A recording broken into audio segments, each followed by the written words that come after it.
Thanks, Maddie. Good morning. Welcome to Channing Unitarian Universalist Church. We're glad you joined us for worship today. Whoever you are, whatever your theological, spiritual, political, sexual, or racial orientation, sorry, I forgot to breathe before I started that list, or gender identity, you are welcome to worship here and become part of this community.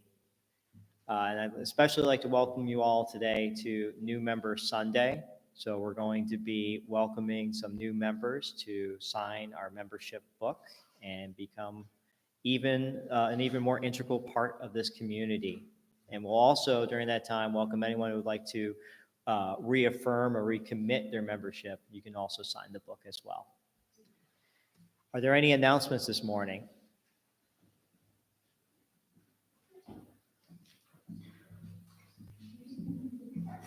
Just away from the speaker a little bit. All right. Let me destroy everything. Good morning, everybody. As Rick said, we're going to welcome some new members today, so it's very exciting.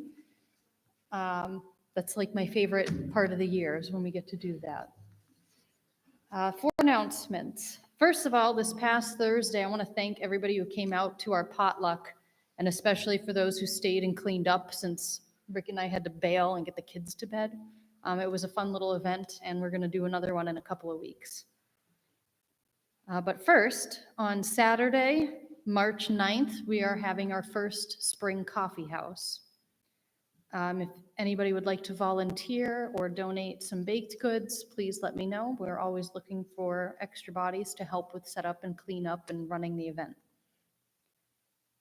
Next Sunday, on the 10th, we're going to have that prudential meeting that I forgot to have last month. We're going to move up the one that we had scheduled on the 16th because there is a parade in town and Dot's in it and Aaron is participating, and so I figured March 10th was the better day. I know many of us will also be up late with the coffee house, so we're going to keep it really brief on the 10th. Then Thursday, March 14th, we have our Pi Day potluck. As a reminder, this one's going to be a little different, so it's 6 p.m. with a hard stop, thank you, at 7 p.m. And each family that comes, not each person, each family that comes brings 1 pie. Doesn't matter, sweet or savory, a dinner pie, a dessert pie, it doesn't matter to me, but just bring 1. You're also gonna bring your own plate, your own fork, your own knife, your own cup, your own eating utensils for each person in your group. And what you bring with you, you're gonna take home with you. And that way, we don't have to wash any dishes or clean up anything.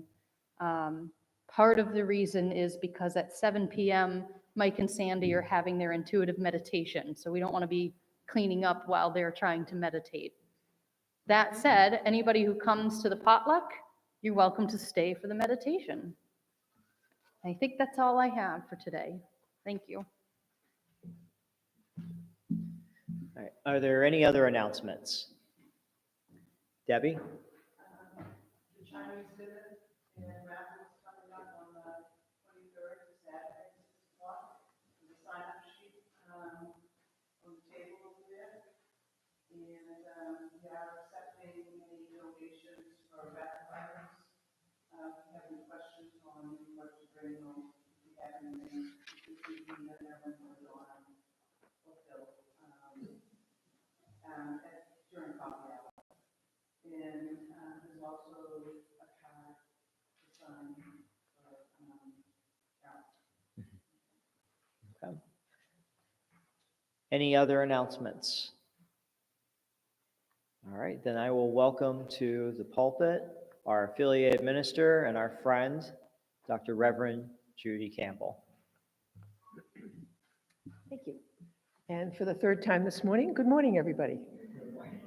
I'd like to open our service this morning with a responsive reading, number 569 in your hymn book.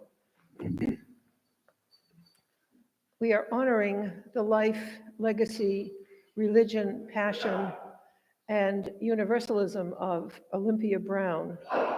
Bless you, one of our foremothers. One more? This morning, and whenever I can read her work, I want to do it. So Women's History Month and our Universalist, our second name, our Universalism. I'll read the bold print, please read the italics. Stand by this faith, work for it, and sacrifice for it. There is nothing in all the world so important as to be loyal to this faith, which has placed before us the loftiest ideals. Which has comforted us in sorrow, strengthened us for noble duty, and made the world beautiful.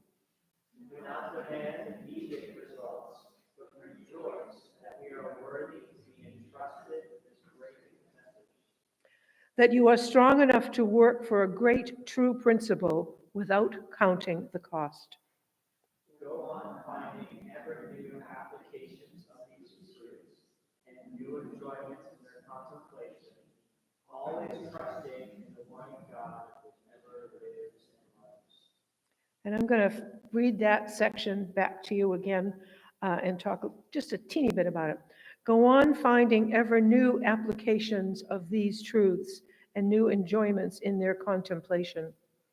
We are a living tradition, as opposed to a number of religions who believe the truth was laid down centuries ago and we must always adhere to that and only look for new understanding of an old truth. We Unitarian Universalists, back to Olympia in the 1880s, we believe in unfolding truth in the light of new knowledge, new science. So we are always open to the wonder. Thank you. And Rick, would you light our chalice for us, please? Please stand as you are willing and able, and recite with me the words found in your order of service.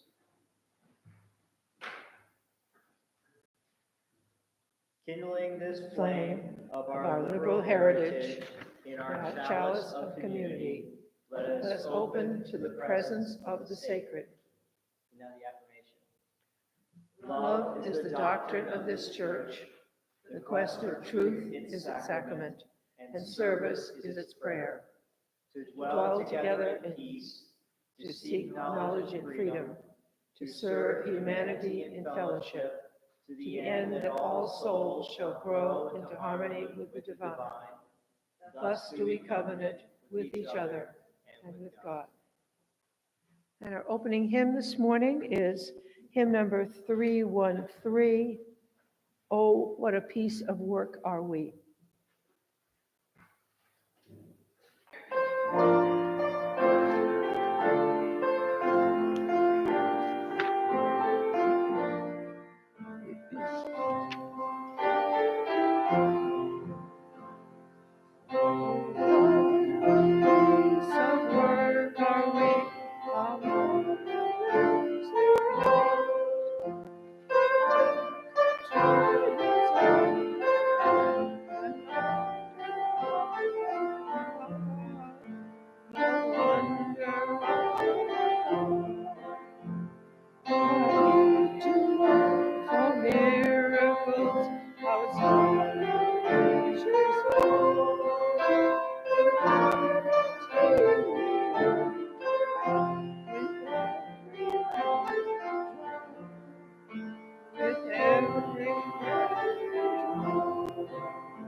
Please be seated.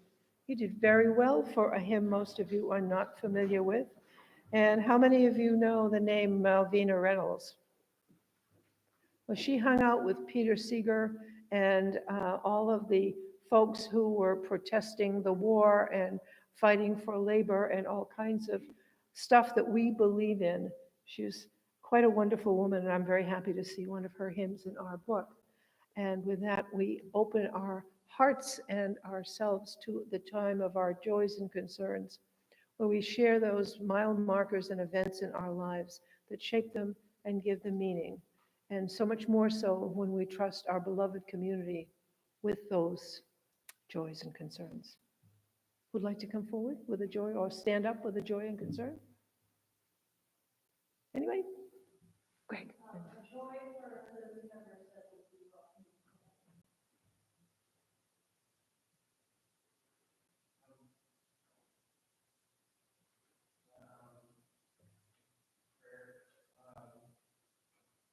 Well, my friends just passed from May on Thursday, and today I got news that another friend has breast cancer and is supposed to live also.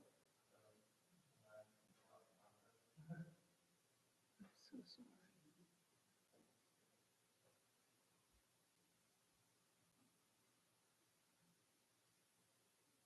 A candle of joy that you brought Thelma with you today. Is she inside now? And one last candle for, actually back up, a candle of joy for you all. You're a growing church. Do you know how rare that is? That's really important. And now a candle, a silent candle for the joys and concerns that we keep in our hearts.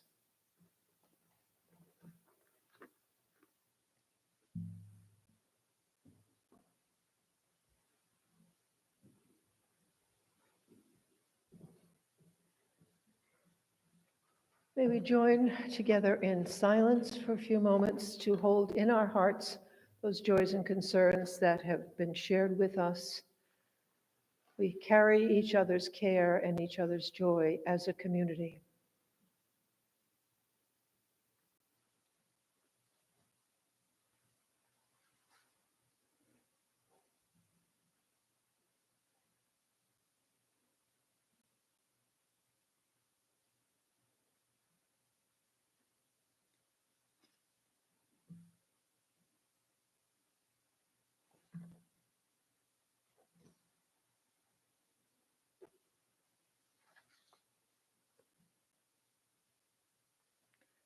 My pastoral prayer this morning is more of a reflection.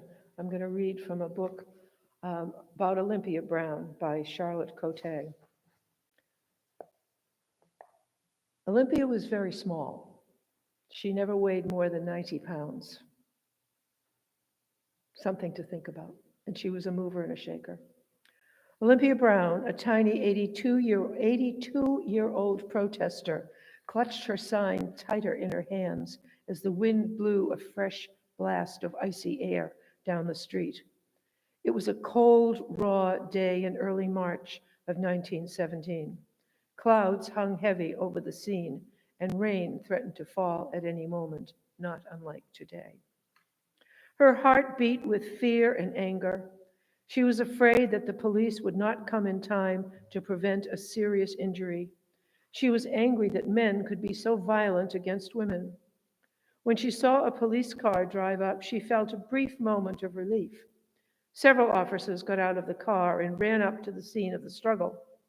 Quickly seizing two of the women, they put them in the patrol wagon, and then, as if amused by the conflict, they stood and watched the contention with apparent interest. These are Olympia Brown's words, by the way. Moments later, a sudden stinging shower of sleet rained down upon the crowd. The officers leaped into action again, hurriedly seizing several more women. They shoved them into the patrol wagon, locked the doors, and quickly drove away. Olympia stared after them, confusion washing over her. How could they drive away and leave the very people who had committed the violence? She turned to one of the women marching with her. Why didn't the police arrest any of the men? She asked. They were attacking the women. They're the ones who should be arrested. Of course they are, said the woman. But President Wilson ordered the police to arrest the women, no one else. It's the women he wants to stop. Grr.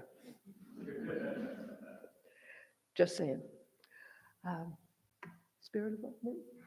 Let's join together in singing Spirit of Life. 123, if you need it.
Thank you.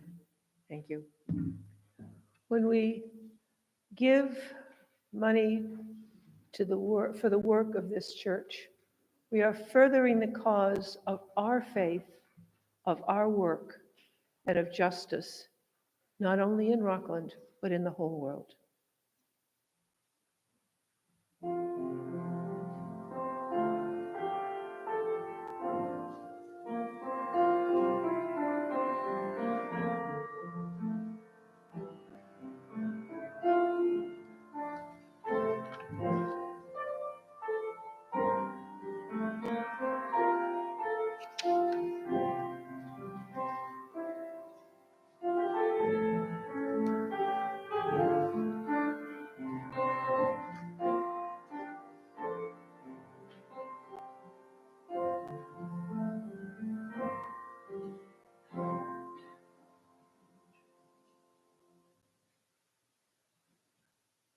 Please stand as you are willing and able for the dedication of gifts.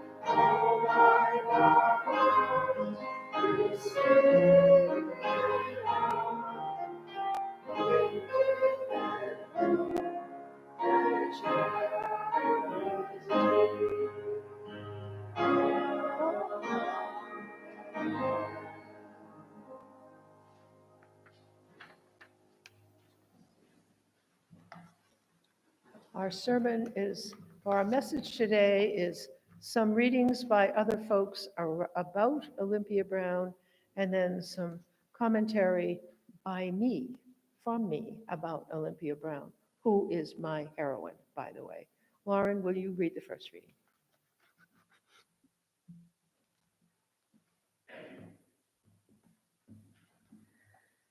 On a crisp autumn morning in 1861, Ebenezer Fisher, president of the Theological School of St. Lawrence University, heard an authoritative knock at his door. On opening it, he was surprised to see a diminutive young woman holding a suitcase.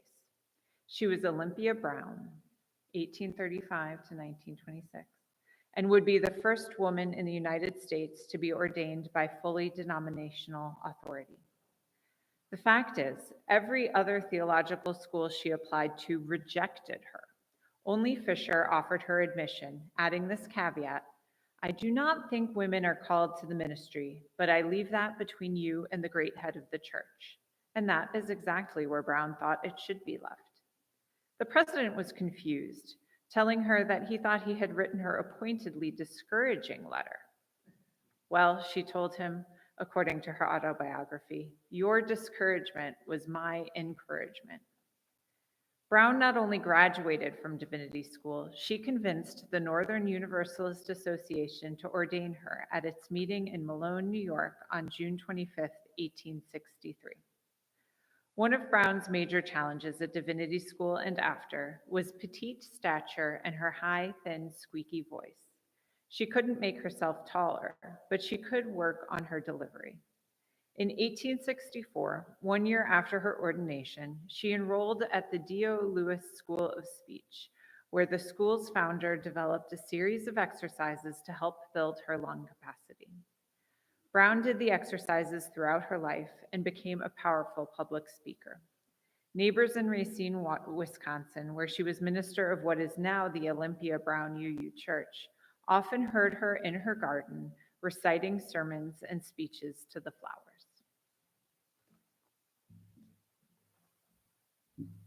Julie has the next reading, and this I found at our website, UUA website, but this is from a college course that someone in the Midwest developed called Contribution to the First Wave of American Feminism.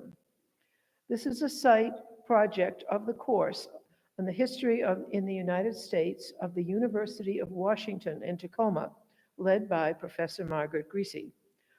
All of the posts, this one, were written by individual students who collectively demonstrate the diversity of people, struggles, and feminism of the first wave of the feminist movement in America.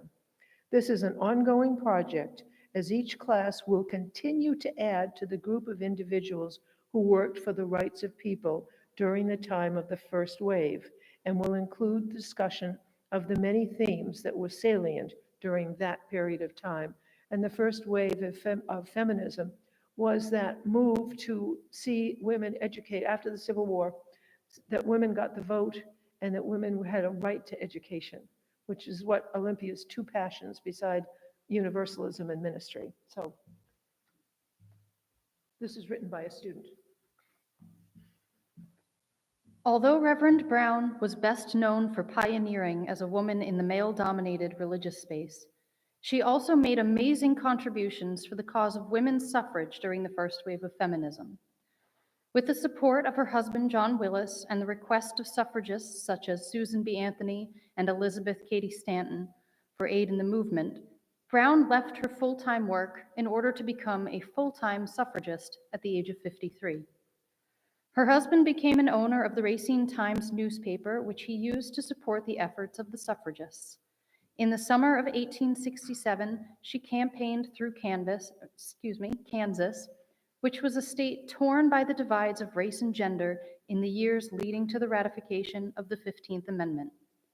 Delivering over 300 speeches with very little support, Brown was credited for embracing streetwise tactics, mobilizing demonstrations, and holding large vigils to raise support. One such instance came upon a march on the White House of 1,000 suffragists led by Brown in search of support from President Woodrow Wilson on a proposed amendment in favor of women's suffrage.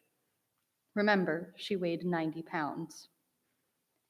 President Wilson rejected the amendment, leading to Brown's protest of burning his speeches in front of the White House. After dedicating the remainder of her life to the cause, she made sure to become involved in any way that she was able. She is recognized as an original member of the Women's International League for Peace and Freedom. Brown would go on to serve as the vice president of the National Women's Suffrage Association while leading the Wisconsin Suffrage Association. To ensure the movement was managed to its fullest potential, she held the position as president of the Federal Suffrage Association from 1903 to 1920, with a crowning victory coming after her participation in her final march on that year's Republican National Convention, which ultimately resulted in the passage of the 19th Amendment later that year.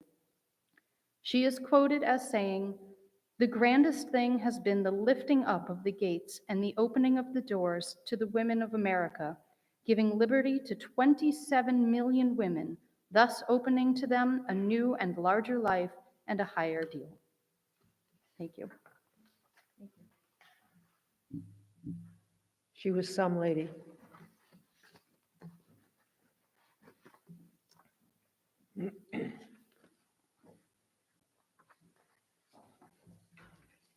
Over 20 years ago, when I started writing my mysteries, I needed a protagonist. I wanted a woman of middling years, a minister, and a woman that would not be quiet in the face of wrongdoing. Who better than my own religious and spiritual foremother? And so it was that I created and named my persistent and insistent protagonist, Olympia Brown, a midlife lady minister that just won't quit. I wrote them in her honor and in her praise. Olympia Brown was born in 1835. At the age of 28, she was the first woman in the United States to be ordained and to have full ministerial standing in a recognized denomination. In 1864, she accepted her first position as a fully ordained minister with the Universalist Church in Weymouth, Massachusetts. Our mutual friend, Reverend Barber, is currently the minister of that historic church.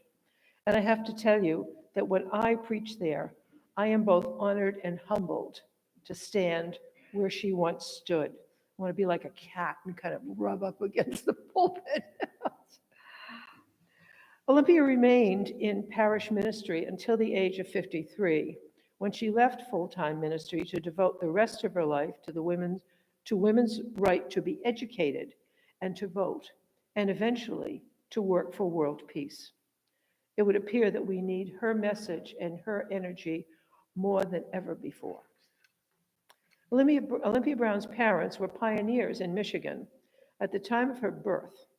Determined that their daughters should have a formal education, they sent Olympia and a younger sister back east to Mary Lyons Mount Holyoke Female Seminary in Massachusetts. Olympia could not stand it. She lasted not even a year. She couldn't stand the strict, gloomy Protestant Calvinism of the place and the philosophy, and she had herself transferred to Antioch College in Ohio, a far more liberal and progressive institution.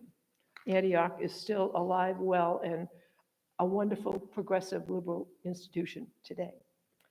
Thanks to Olympia Brown's and other women's efforts, in 1920, women were finally granted the right to vote. And at 85 years of age, Olympia voted in her first national election. Throughout her life, she was a prolific writer, and despite her diminutive size and voice, she was an impassioned public speaker. Olympia's daughter wrote of her mother, "Ministry was the first objective of her life.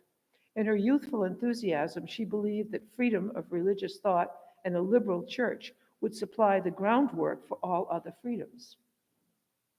This would not be the case. As her disillusion with the status quo continued to grow, in addition to her active ministry, she became active in the women's rights movement, working with Susan B. Anthony and Lucy Stone and Elizabeth Cady Stanton and others, the heavy hitters. In the summer of 1867, at the urging of Lucy Stone and the support of her husband, John Willis, Olympia never took his name, she agreed to take on a rigorous campaign in Kansas to urge the passage of a woman's suffrage amendment. It's worth noting that Olympia's husband took the major responsibility of raising their two children so she could pursue her ministry and her mission of peace, justice, and equality. For a number of years, Olympia struggled to balance family responsibilities, her ministry, and her work for women's rights. For her, this work was inextricably tied to her ministry and her religious imperative as a Unitarian Universalist woman. Her husband died only after 20 years of marriage, and after that, tiny little Olympia carried on alone. She never remarried. Speaking in the Racine, Wisconsin church in the fall of 1920 at age 25, she said, It is the grandest thing in my life has been lifting up the gates and opening the doors of liberty and enfranchisement to 27 million women, thus opening them to a new and larger life and a higher ideal. In this particular speech, she also testified to the importance in her life of universalism, the faith in which we have lived, for which we have worked, and which has bound us together as a church community. Bound us together as a church community. After the suffrage victory in 1920, Olympia dedicated herself to promoting world peace and became one of the original members of the Women's International League for Peace and Freedom. At 85 years of age, Olympia Brown, all 90 pounds of her, voted in her first election. Throughout her active and dedicated life, Olympia never lost sight of her vision and of her commitment to Universalist principles. In looking back over her life, she would say that her best and most productive years were the decade of her 80s. This gives me a lot of hope. She died on October 23rd, 1926. She was 91 years of age. But what exactly is this Universalist faith that Olympia Brown, my religious and spiritual heroine, stood so passionately for? Broadly speaking, religious universalism refers to the idea that every human will eventually receive salvation in a religious or spiritual sense. Universalists do not accept the doctrine of original sin or the divinity of Jesus. That's why we have child dedications or blessings and not christenings. We welcome and bless a beautiful, lovely new human person into our midst, rather than washing away the original sin and damnation of the curse of Eve. The very idea makes my blood boil. A belief in a universal living truth is seen as more far-reaching than the national, cultural, or religious boundaries or interpretations of a religious dogma that claims there is only one religious truth, and that one truth is theirs alone. We've all met them. Transcendentalist James Freeman Clarke summarized Universalist optimism when he revised the 5 points of Calvinism in an 1886 book of essays. Clarke's 5 points of the new theology became belief in the fatherhood of God, the brotherhood of man, the leadership of Jesus, salvation by character or good works, and the progress of mankind onward and upward forever. The early Universalist movement was given its greatest impetus by the preaching of John Murray, who moved in the late 1700s, who moved here from England in 1770. He propagated the Universalist doctrine throughout most of the colonies, often against much opposition from Orthodox Christians, who believed that universalism would lead to immorality. And yet, he persisted. From the 19th century, Universalists felt a close kinship with the Unitarians, since the two groups shared many views and practices. Various attempts to unite the national bodies of the two denominations, the Universalist Church of America and the American Unitarian Association, culminated in the formation of the Unitarian Universalist Association in 1860 and their formal merger in 1861. I cannot begin to imagine how many million committee meetings that took. Today, some of us here will be officially joining this Channing congregation as participating members. Others of us will be reaffirming the commitment to stand by this faith that you made years ago, decades ago, and even lifetimes ago. Ours is a proud and compassionate tradition. You are so very welcome here. Amen. Rick, Julie, will you welcome our new members?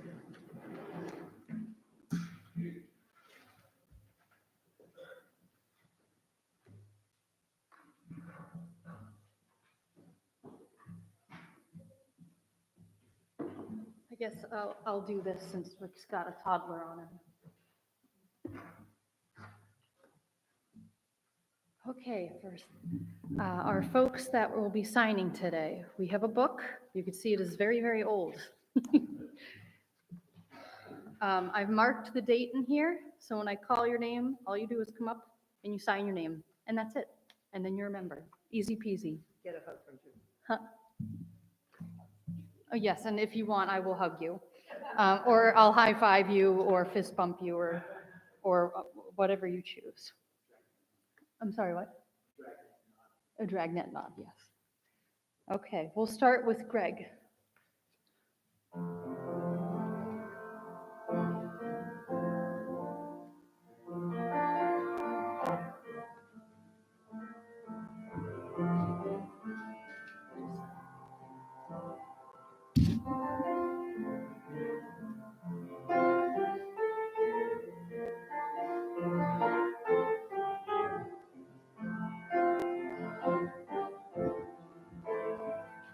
Tiffany?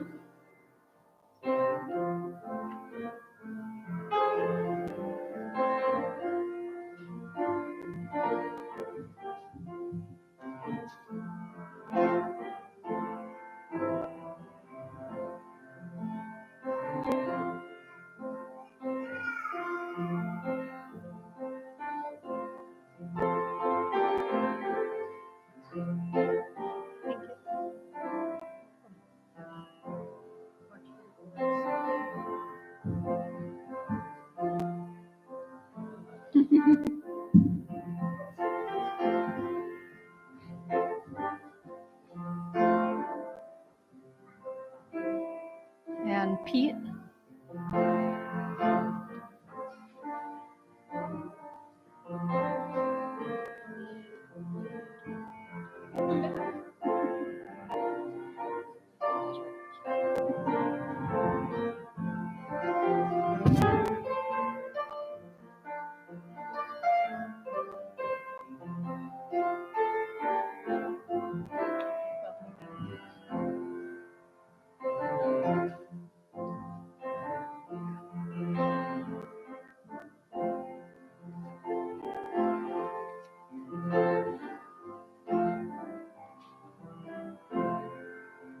Thank you, Maddie.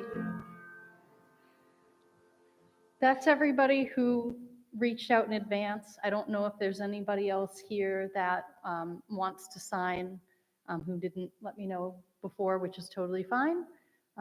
If anybody has been, are you want to join? Awesome, fantastic.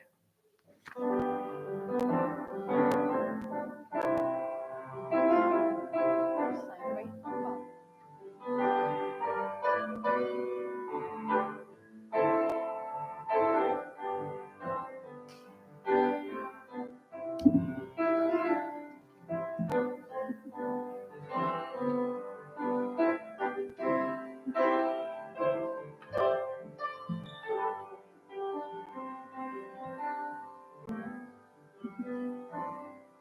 What a great surprise.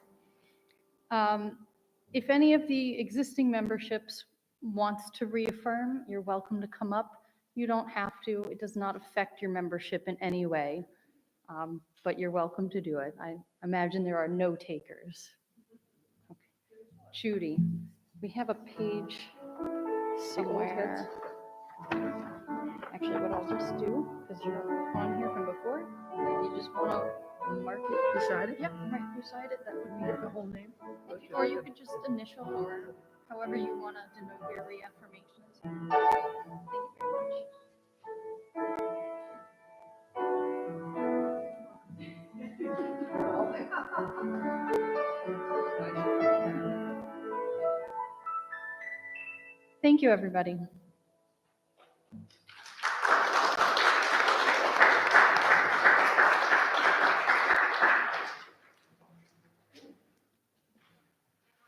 This is a grand tradition.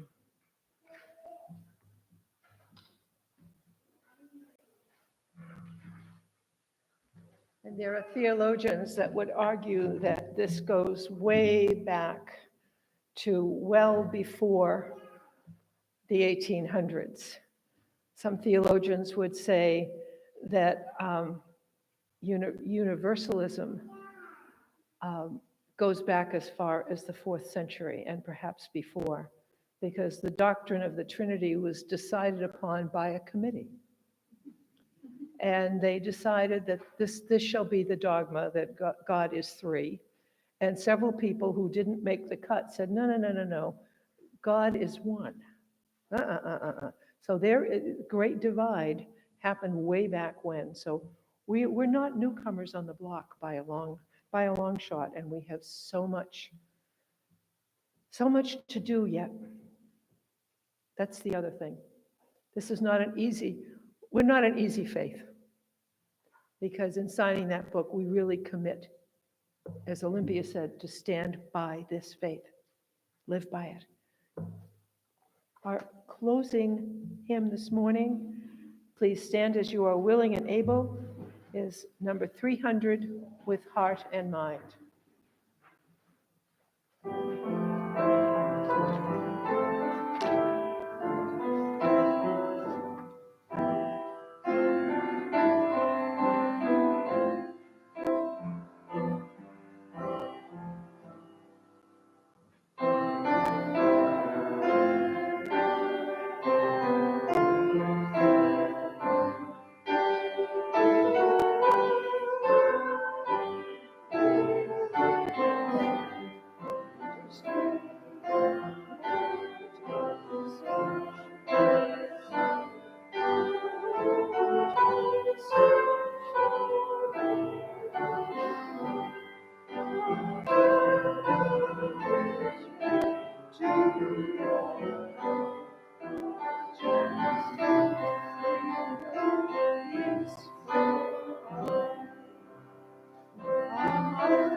Please be seated for our benediction and our chalice extinguishing.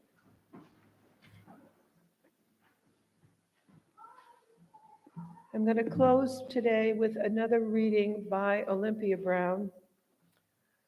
It's called This Great Lesson. We can never make the world safe by fighting. Every nation must learn that the people of all nations are children of God, or the holy, however you understand it, and must share the wealth of the world. You may say this is impracticable, far away, can never be accomplished, but it is the work we are appointed to do. Somehow, somewhere, sometime, we must ever teach this great lesson. Olympia Brown.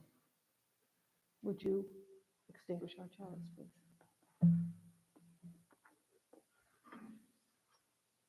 Please follow along the words in the order of service.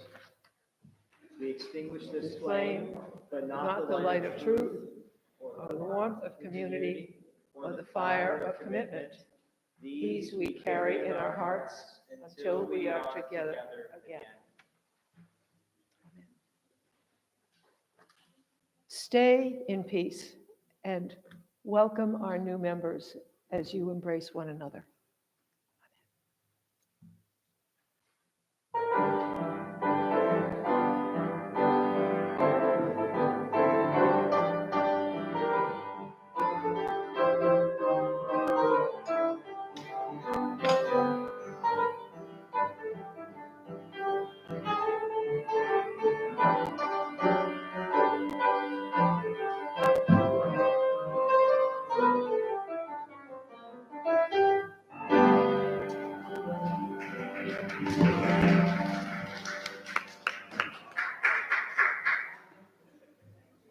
And if anyone is interested, there's a number of pictures of the real Olympia in this book. I will leave them over on the coffee table for you to look at them.